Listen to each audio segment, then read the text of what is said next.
కొద్ది పక్కలే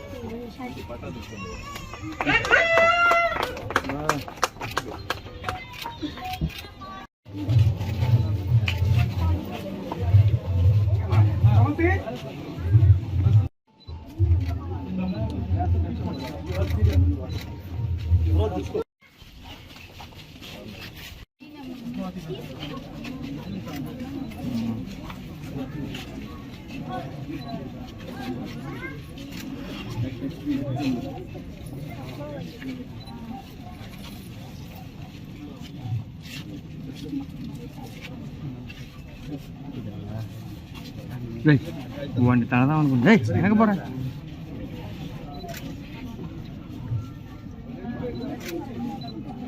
పాపట్రామ్మా వెనక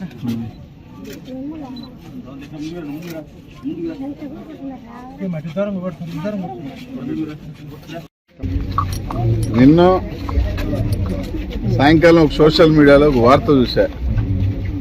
తెలుగుదేశం పార్టీ కార్యకర్తలు అదే ఆ ఎన్టీమో ఎవరో ఒక ఇంటికి పోతే ఆ ఇంట్లో ఉన్న మహిళ సోదరిమని 4.5 సంవత్సరం పాటు మా కోవిడ్లో వచ్చినాయి, అప్పుడు ఎప్పుడు కనిపించే నారాయణ గారు పుట్టాహొట్టిన ఎన్నికలు వచ్చినాయి, దానికే బాధిరత మనుషులు పెట్టి చెప్తా ఉన్నారు.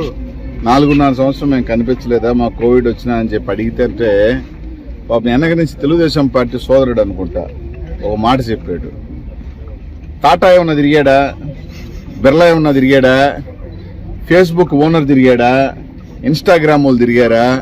వీళ్ళందరూ తిరిగినప్పుడు టాటా మన నారాయణ కూడా ఎందుకు తిరుగుతాడు కోవిడ్ అప్పుడు, మా ఆయన కూడా ఇంట్లోనే ఉన్నాడని చెప్పాడు. ఒరే టాటాకి మీకు పోలిక. కోవిడ్లో టాటా దాదాపు 100 కోట్ల రూపాయలు సాయం చేశాడు ఈ దేశంలో. మీరు పిల్లికి బిచ్చం పెట్టరు.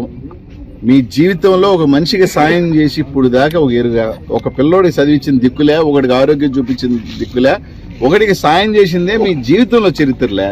మీరు మళ్ళీ టాటాలతో బిర్లాలతో ఫేస్బుక్ ఓనర్లతో వాళ్ళు తిరగలేదు కాబట్టి మేమెందుకు తిరగాలి కోవిడ్లో, కాబట్టి మేము కూడా తిరగాలని చెప్పుకుంటున్నానంటే ఇంతకన్నా దరిద్రమైన దౌర్భాగ్యం.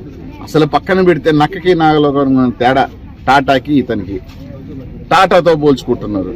ఇంతకన్నా దారుణం ఉంది అని అడుగుతారు. అంటే తెలుగుదేశం పార్టీ కార్యకర్తలు ఆయన పంపించే ఇలాంటికి పంపించే తెలుగుదేశం పార్టీ, అది నేను చెప్పింది కదబ్బా, మొత్తం రాష్ట్రం అంతా చూసింది ఆ వీడియో. టాటా తిరిగాడా, ఫేస్బుక్ ఓనర్ తిరిగాడా, బిర్లా తిరిగాడా, మా నారాయణ కూడా తిరగడు. ఏంది కేవలం 4.5 సంవత్సరం ఎట్టబోయేవారు సార్ కోవిడ్ అప్పుడు మేము రాయంటే వాళ్ళతో పోలిక. వాళ్ళు ఏమైనా తిరిగారా? వాళ్ళేం ఎన్నికల్లో పోటీ చేయలే, వాళ్ళేం ప్రజాసేవ చేసి మేము ఉద్ధరిస్తామని చెప్పట్లా. మీ ఆయన ఉద్ధరించాను, నేను ఉద్ధరించాను, అప్పుడు 4.5 సంవత్సరం ఉద్ధరించాను, ఇప్పుడు కూడా ఉద్ధరిస్తాను చెప్పి తిరుగుతుంది మీ ఆయన. కనిపించలేదు నేను ఏమడిగితే టాటా కనిపించలేదు, బిర్లా కనిపించలేదు, హోండా కనిపించలేదు, బోండా కనిపించలేదు. ఏం మాట్లాడరయ్యా? వాళ్ళు 100 కోట్ల రూపాయలు ఈ రాష్ట్రంలో పేద ప్రజలకి సంక్షేమానికి పెట్టిన కుటుంబం టాటా. పిల్లికి బిచ్చమైన వాడేవాడంటే నారాయణ. గోలికైనా సరిగ్గా చెప్పండి. అంటే వాళ్ళ మైండ్ సెట్ ఏందన్నది ప్రజలు ఇప్పుడైనా ఆలోచన చేయాలి. మేము ఎందుకు తిరగాలి? ఏదో ఎన్నికలు వస్తున్నాయి కాబట్టి తిరుగుతున్నాం, డూప్ షాట్లు కొడుతున్నాం, అందరు ఇంటిలో పాతి తిరుగుతా ఉన్నారు ఈ 3 నెలల పాటు. ఇస్తిరిబెండి చెప్పాను కదా, మురికి బాపినీడు అవుతాడు, ఇస్తిరిబెండి తిప్పుతాడు, బోండాలు వేస్తాడు, బజ్జీలు వేస్తాడు, అన్నీ నేను ఉన్నానంటాడు. 3 నెలల తర్వాత ఎవరు మీరు అని అంటాడు. ఎట్టా జనాలు వాళ్ళ గేటు దాకలేరు, 3 గేట్లకు 3 గుమ్మాలు దాటాలా?